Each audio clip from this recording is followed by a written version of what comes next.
Dice que José Pepe Mujica fue un revolucionario ignorado.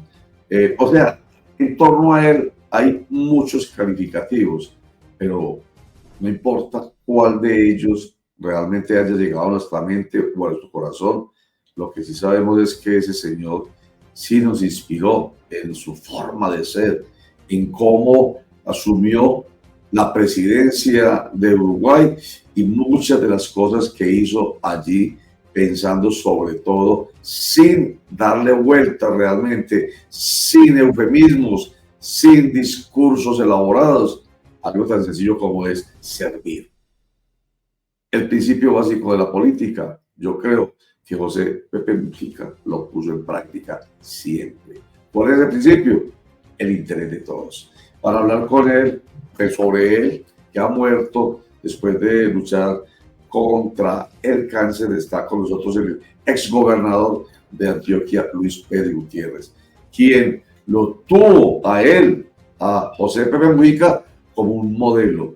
Doctor Luis Pérez, que digo que está aquí con nosotros en Clicracia, el poder de la información, un clic, la democracia en la información, formación para la democracia. Bienvenido. Roger, muy buen día para ustedes, para todos los queridos oyentes y televidentes que nos siguen con tanta pasión a usted, Roger. Pues la muerte de José Mujica, como le decíamos los que lo conocíamos, Pepe, nos deja una tristeza eterna. Pepe Mujica no solamente fue un político en todo su sentido, porque casi que entregó hasta su vida por luchar por la gente, cuando fue guerrillero, cuando lo encarcelaron, casi 18 años estuvo metido en las cárceles, pero ha dejado un ejemplo revolucionario, como esa palabra que usted mencionó, un dirigente que haya sido presidente de una república y que haya hecho votos de pobreza, que haya hecho votos de humildad, que lo haya dejado todo material. Decía que lo material no era ninguna felicidad, que mientras menos deseáramos cosas materiales, más felices éramos. Y entregó su vida así, vivió en una pequeña finca humilde, una casita campesina sencilla, con su esposa, con su perrito, con un carro modelo, creo que 55, 54, y se le veía siempre esa felicidad. Él al hablar siempre hablaba del amor. Con él hablamos muchas veces y uno se deleitaba viendo cómo él odiaba el odio, cómo él decía que el odio destruye y el amor construye. Frases que hoy deberían tener todos los políticos y los dirigentes, que se mantienen generando odio, miedo, asustando a la gente y no haciendo ningún avance. O sea que de él no tengo sino recuerdos de un hombre grande, inolvidable. La tristeza de su muerte va a ser siempre eterna y cada vez vamos a recordarlo mucho más. Doctor Luis Pérez, un saludo muy especial, encantado de tenerlo en Clicracia, el poder de la información. Doctor Luis Pérez, hay que hablar de una izquierda que creo que es diferente a la que se vive en América Latina. Y lo digo ¿por qué? Porque era un hombre que amaba a los pobres, pero no odiaba a los ricos. Es decir, una izquierda muy centrada en realmente buscar la paz, buscar el beneficio común y el desarrollo social de su país. ¿Qué decir de esa izquierda promulgada por Pepe Mujica en su país y que deberíamos replicar en otros países del mundo? Yo creo que Pepe Mujica es un hombre, digámoslo, de centro beligerante. Un hombre que sin tener que generar odios entre sí, siempre buscaba el bien para la gente. Recuerdo que él decía, Uruguay es un país pequeño, pero todo pobre del mundo que quiera trabajar aquí, honradamente en Uruguay, aquí lo recibimos. Y siempre él se ha opuesto a algo tan común que hay hoy. A Colombia los extremos lo tienen destruido. La extrema derecha se deleita cuando está gobernando la extrema izquierda y fracasa. O sea, se deleita cuando el país se está acabando. Y lo mismo, la extrema izquierda, cuando gobierna la extrema derecha, aquí en Colombia, entonces la extrema izquierda se deleita cuando ve mal, o sea, desea el mal del país cada extremo cuando está gobernando el otro. Eso nunca nos lo enseñó José Mujica. Mujica siempre hablaba de entender, de no abandonar nunca el diálogo, de ayudar a la gente pobre, de poner a los ricos a que den más empleo, que ellos son parte del país, defender la institucionalidad. Y tenía también una forma muy particular de resolver los problemas. Por ejemplo, yo creo que él en América fue el primero que legalizó el cannabis medicinal y el cannabis recreativo. Lo que él me contaba era que él puso las farmacias de Uruguay a vender la marihuana que consumen estas personas adultas y jóvenes.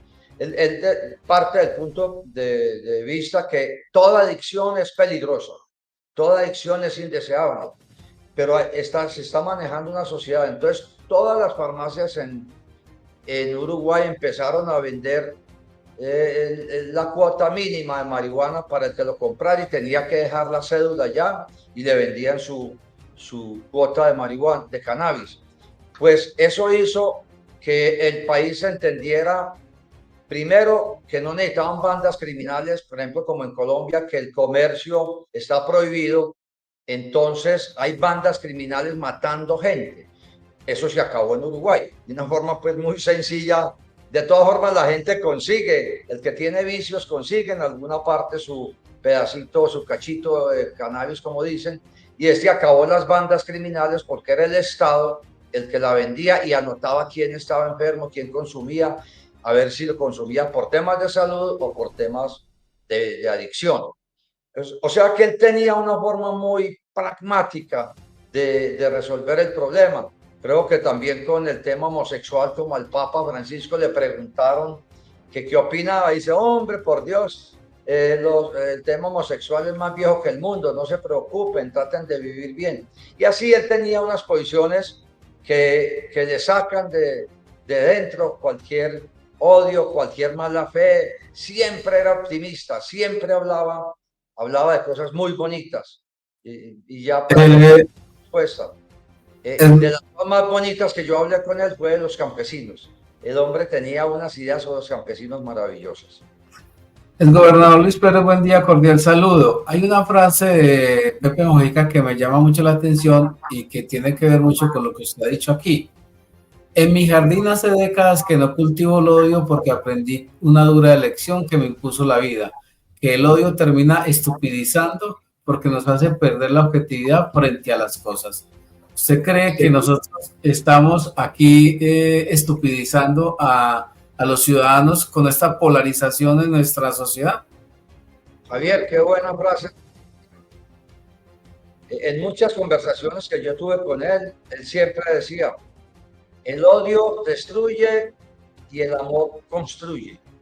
Ambas son pasiones, pero tienen diferencias en sus consecuencias.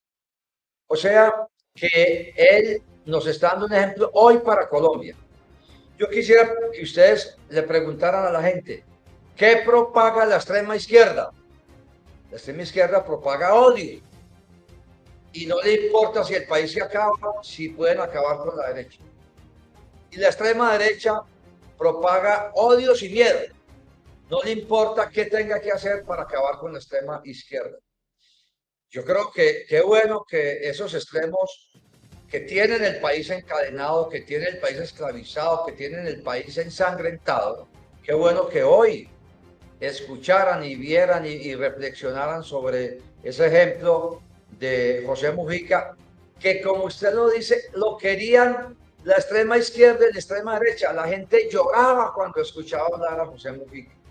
Esos son los líderes que necesitamos, los que están ofreciendo tranquilidad, paz, amor, los que están luchando contra el odio, contra el miedo que le meten a la gente, contra las mentiras. Los políticos vanidosos. Yo recuerdo que José Mujica decía, vea, deje que el político que llegue a robar, que se dedique al comercio, sáquenlo, pongan en una empresa, pónganlo a negociar. Pero no se pueden tener políticos que quieran enriquecerse de un momento a otro con el dinero del Estado. Era muy pragmático para atacar los problemas y siempre era consejo que daba, palabra que daba, era positiva y de desarrollo. Yo recuerdo que en unas conversaciones que tuve con él, de ahí sacamos una frase que yo molesto tanto, que no hay universidad para ser campesinos. Campesinos lo hace el sol, el agua, etcétera. O sea que él da unos ejemplos formativos supremamente bellos. Para mí, José Mujica es el inspirador moderno más importante del mundo. Doctor Luis Pérez, es guerrillero Pepe Mujica, un hombre que luchó contra la dictadura de su país, dejó cicatrices y huellas de lo que luchó por su país, pero ¿qué mensaje o qué pudo hablar usted con Pepe Mujica, exgobernador, frente al tema de paz y frente a los procesos que se adelantan en nuestro país con los grupos delincuenciales? ¿Qué le pudo usted escuchar? ¿Qué mensaje deja Pepe Mujica frente a lo que debe llegar Colombia en ese tema de paz cuando hablamos de guerrilla, cuando hablamos del Clan del Golfo, cuando hablamos de bandas delincuenciales, en fin, cuando tenemos un conflicto que se agudiza cada vez más en Colombia? José Mujica tiene un principio académico sobre el tema de la paz, en el sentido de que nunca, él decía, nunca abandonen el diálogo, nunca dejen de buscar camino para la paz, pero aprendan a distinguir cuando los caminos son equivocados.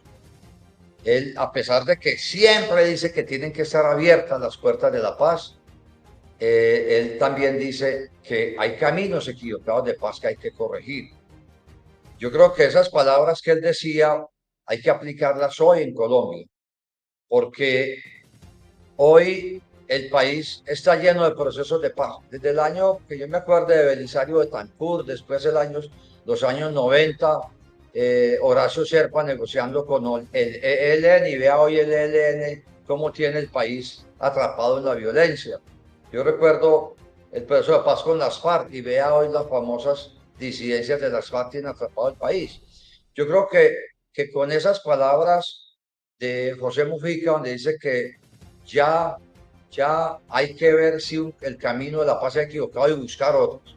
Yo creo que Colombia hoy debería pensar en esas palabras de Mujica y decir, ¿por qué no hacemos paz sin procesos de paz? Porque los procesos de paz se volvieron, espacio para los bandidos, espacio para que los ilegales crezcan, y buscar un camino de paz sin procesos de paz donde podamos tener diálogo, donde todo aquel que se quiera rendir lo haga, pero sobre todo que tengamos una policía y un ejército bien capacitados, pedirle apoyo no solo a Estados Unidos, también por ejemplo a Dubái, que están adelantados en seguridad, porque mientras el Estado no sea capaz de doblegar a los ilegales, pues nunca va a haber proceso de paz. Los bandidos cada que ven un espacio salen corriendo, siguen matando. Ellos se quieren rendir es cuando los tienen en la mira. O sea que esas palabras de José Mujica de que nunca debemos trabajar por la paz, pero sí aprender qué camino es equivocado para conseguir la paz, como creo yo es el que tiene hoy Colombia. Colombia ya tiene que pensar, digamos, la paz sin procesos de paz. Buscar qué caminos hay diferentes para conseguir la paz, distintos a estos, y sobre todo defendiendo la institucionalidad. El país se nos está acabando. Tenemos violencia. En Antioquia, que es de las más tranquilas, ya Antioquia no se puede ni salir a los municipios porque estamos en violencia plena. Me dicen que en muchos municipios de Antioquia ya los paramilitares y los guerrilleros y los ilegales hasta juegan fútbol con armas en el hombro en algunos municipios. Hombre, sí que valdría la pena hoy que saliera un dirigente que aspire a la presidencia y que construyamos un proceso, un camino hacia la paz sin procesos de paz, reforzando la institucionalidad, otro camino diferente, Roger. O sea que usted está de acuerdo con el proceso de paz total del presidente Gustavo Petro. No, el proceso de paz del presidente Petro está fracasado hacía mucho tiempo. El proceso de paz lo han hecho a costa de darle inseguridad a las regiones. Como lo decía, Antioquia es de las más pacíficas y mire que está en un estado lamentable, Medellín igual.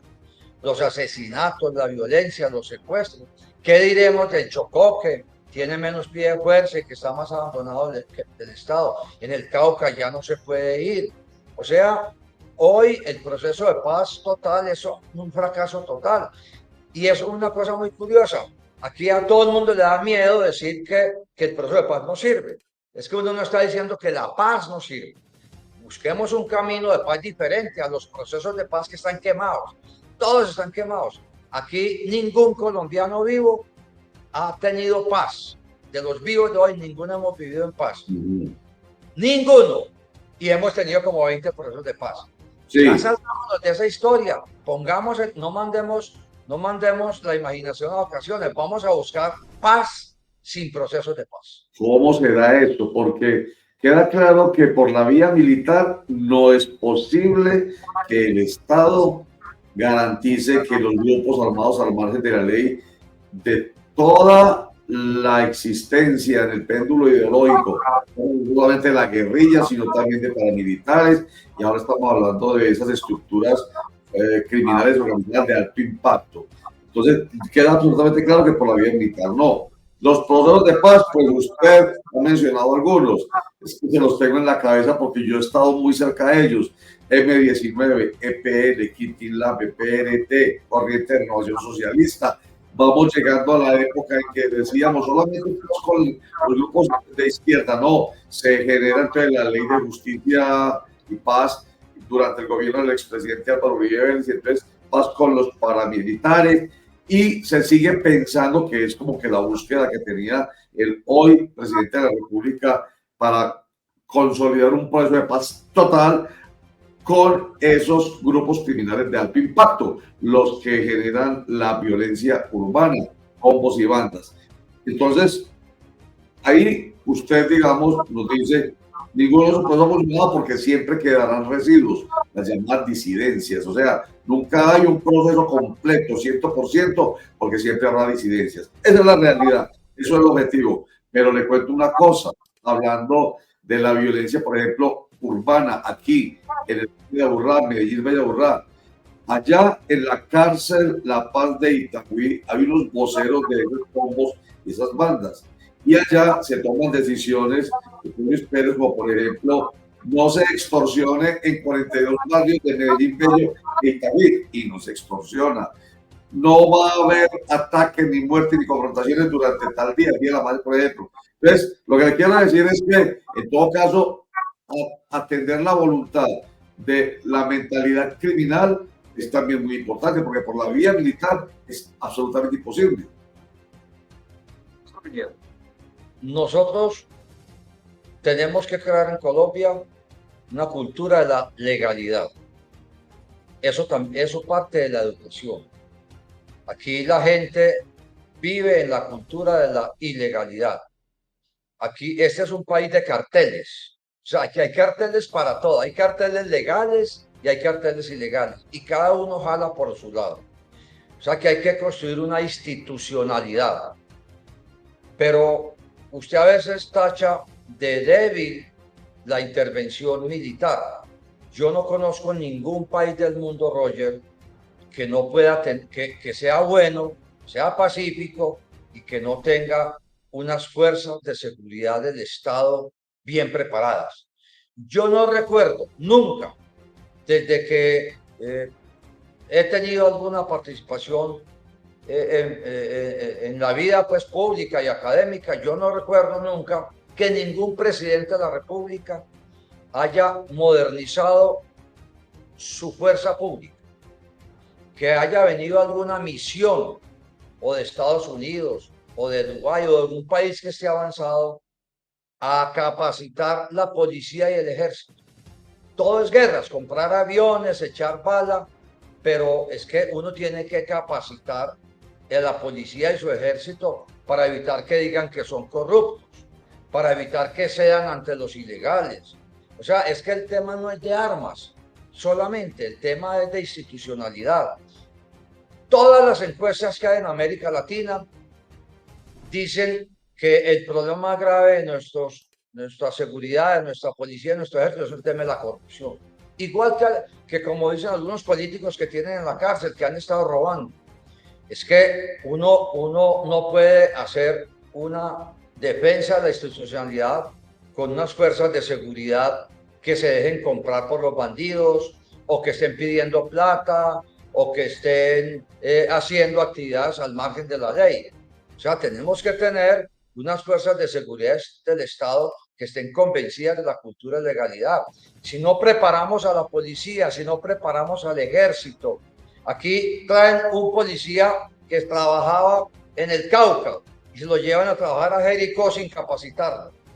Pues, ¿qué puede hacer un pobre hombre por allá? Nada. Entonces, no hay una estructura institucional para defender el orden, defender la seguridad y para entender al ciudadano y para entender los problemas. O sea que el país no ha avanzado en el tema de seguridad interna como lo debe ser y por el camino que es. Aquí creen que fortalecer la policía es comprar 50 helicópteros y más balas, cuando lo que hace la paz es el ser humano, el policía ser humano, el soldado ser humano y la inteligencia. Aquí no tenemos de eso.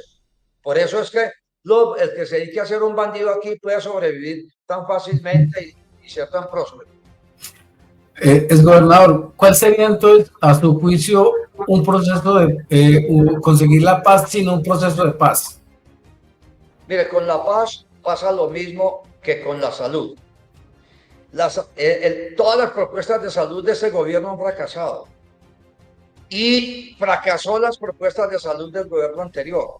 ¿Cuál es la razón? La razón del fracaso de la salud es que las leyes de la salud están siempre viendo a ver quién se queda con la plata. O sea, la ley de la salud no te dice si a los niños hay que enseñarles a comer, si a los niños hay que enseñarles a manejar las emociones. Aquí un niño pierde la novia y se suicida o mata al novio del que le quitó la novia. Aquí la gente no sabe vivir, no sabe convivir, aquí no hay enseñanza de cultura de legalidad. Entonces, la salud no puede ser solamente como está hoy, si la plata la manejan las EPS o la politiquería se queda con ellas. No, hay que buscar un sistema de salud donde los pobres no se mueran primero. O sea, en Colombia un pobre no solamente es pobre y fregado, sino que se muere 25, 30 años antes que los ricos. ¿Cómo acabar? Eso es lo que tiene que pensar una ley. Y con el proceso de paz es igual. Nosotros con la misma policía podemos hacer un proceso de paz. Pues sí, hoy podríamos hacer un proceso de paz con el ELN que lleva 30 años negociando, o con el Clan del Golfo que también lleva negociando y se ha tomado casi que todo el país. Pero apenas se hace el proceso de paz, como no hay fuerzas de seguridad capacitadas, como no hay cultura de legalidad, como nuestro ejército, nuestra policía, es muy frecuente que se deje comprar en algunos actos, pues vamos a tener otra vez otro tipo de armas. O sea, los ilegales en Colombia son como el monstruo de los 7 bandidos, que les corta una cabeza y sacan 7. Entonces, tenemos que buscar una paz de fondo. Y lo primero que tiene que empezar es que el Estado tiene que tener unas fuerzas de seguridad capacitadas, legales, no corruptas, que sean capaces de responder a los retos que tenemos en este país. Solamente echando bala no, como dice Roger, pero si tú no tienes una institucionalidad que sea capaz de mantener la paz cuando se haga, a los 3 meses nos pasa eso. Por ejemplo, cuando Juan Manuel Santos negoció la paz con las FARC, entonces de la vereda, creo que fue La Granja, se salió las FARC, se fueron las FARC.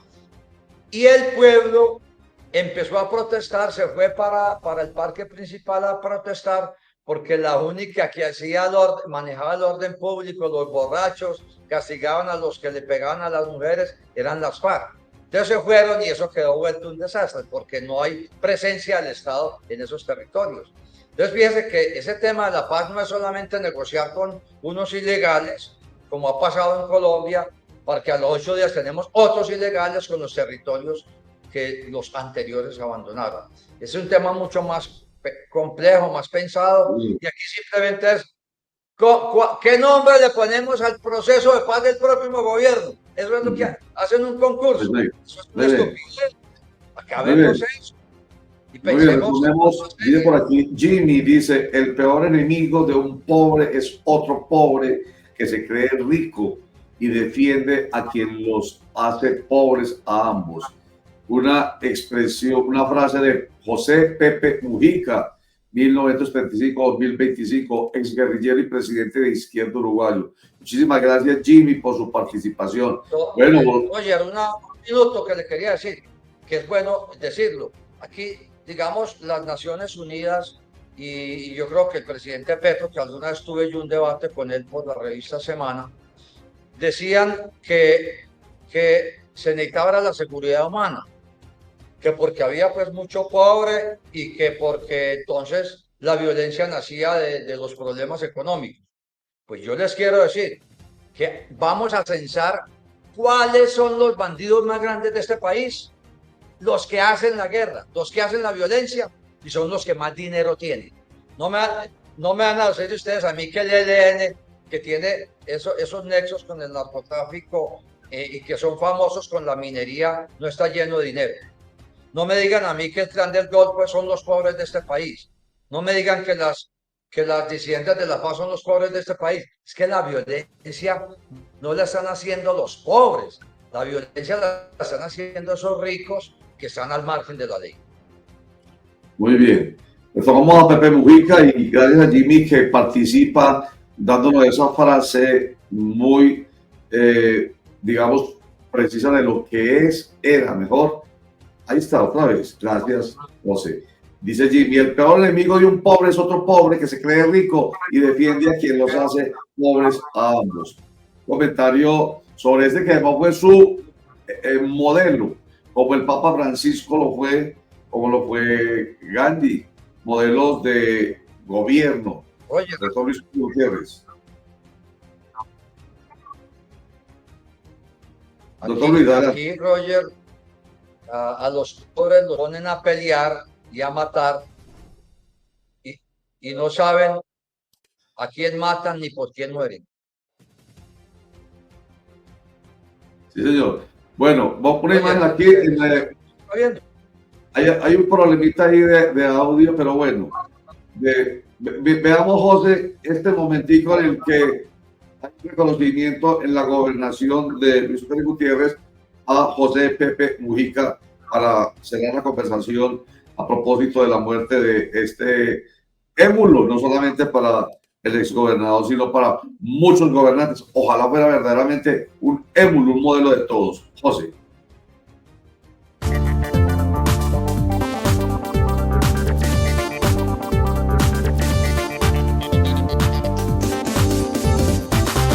Antioquia piensa en grande. Un émulo que debería ser, vuelvo a decirlo, modelo para los políticos. Ya lo dijo al principio, lo sugiere Jimmy. Ojalá fuera así posible, pero es muy difícil, hombre, doctor Luis Pérez. No me está escuchando. Bueno, muchas gracias por recordar a José Mujica, hombre, un hombre grande, que tendremos eterna esperanza en él.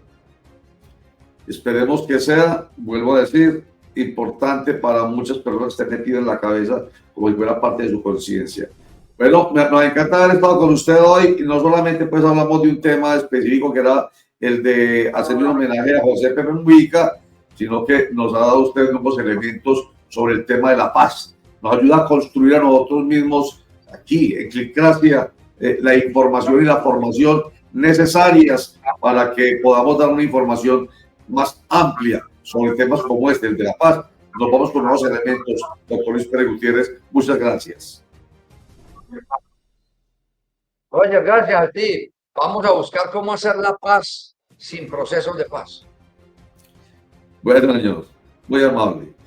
Esto me lleva, Oscar Mario y Javier, lo que nos ha dicho el exgobernador hoy, yo no sé si decirlo, yo no soy irrespetuoso, no con él, sino con los que piensan esto. Una verdad de perogrullo que toda la vida hemos conocido, la ausencia de Estado. Yo creo que ustedes lo tienen en la cabeza y nuestros internautas y televidentes también. Donde hay ausencia de Estado, hay un caldo de cultivo para que se genere la violencia, para que se creen grupos al margen de la ley, grupos que les den a las comunidades lo que el Estado no les da. Una cosa, cuando hay Estado, ausencia de Estado, no hay educación, no hay salud, no hay bienestar, no hay lo que necesita un ser humano para vivir bien. Entonces, ese espacio lo coopta un grupo que llega a decir, nosotros sí le damos lo que el Estado no da. En fin, si hubiese menos ausencia de Estado, pues con seguridad habría menos necesidad de procesos de paz. Eso es lo que ahí me queda claro, muchachos. Claro, es que, qué pena, Oscar Mario, pero eso es precisamente, yo creería que es la principal razón por la cual han fracasado los procesos de paz en Colombia, y es que unos ilegales que dominaban, no ofreciendo a la gente lo que ellos quisieran, sino imponiendo su régimen en esos sectores porque no había Estado. Esos ilegales negocian con el Estado y abandonan, entre comillas, esas zonas, pero el Estado no llega allí como debería llegar, con su batería social, con sus oportunidades para la gente, en fin. Entonces lo que hace es que como ya hay una cultura, ya hay una estructura, entonces los mandos medios y algunos que no quedaron conformes, pues retoman las armas. Incluso aquí hay una frase de Pepe Mujica que tiene mucha relación con lo que usted dice, don Roger. Él dice así: se ha generado una literatura contra el Estado falsa, pero el Estado es como la caja de herramientas, no tiene conciencia. Los que fallamos somos los humanos que manejamos el Estado. Ahí está gran parte del pragmatismo que hablaba el exgobernador Luis Pérez sobre Pepe Mujica, y parte de lo que usted está explicando, don Roger. Es decir, no es el Estado el que falla, son los seres humanos que manejan el Estado los que han permitido esta situación que vivimos hoy. Así es. Oscar Mario, finalmente, que para saludemos a nuestro invitado. No, don Roger, sabias palabras las suyas como las de Pepe Mujica, porque es que en realidad eso es lo que pasa. O sea, si llega un grupo armado ilegal, don Roger, a brindarle alimentación a una población, a construir escuelas como se ha visto por parte de las FARC, a construir vías, a generar desarrollo, pues obviamente es el grupo delincuencial el que toma fuerza y al que se va a apoyar. Esa ausencia del Estado, no de ahora, sino por décadas, pues creo que ha sido el alimento mayor de la violencia en nuestro país, porque esos grupos armados ilegales se han visto fortalecidos y respaldados por una ciudadanía ávida, obviamente, de ese apoyo, de ese desarrollo que hoy no brinda el Estado. Entonces, muy cierto, Roger, lo que usted dice. Muchas gracias. Gracias por la participación.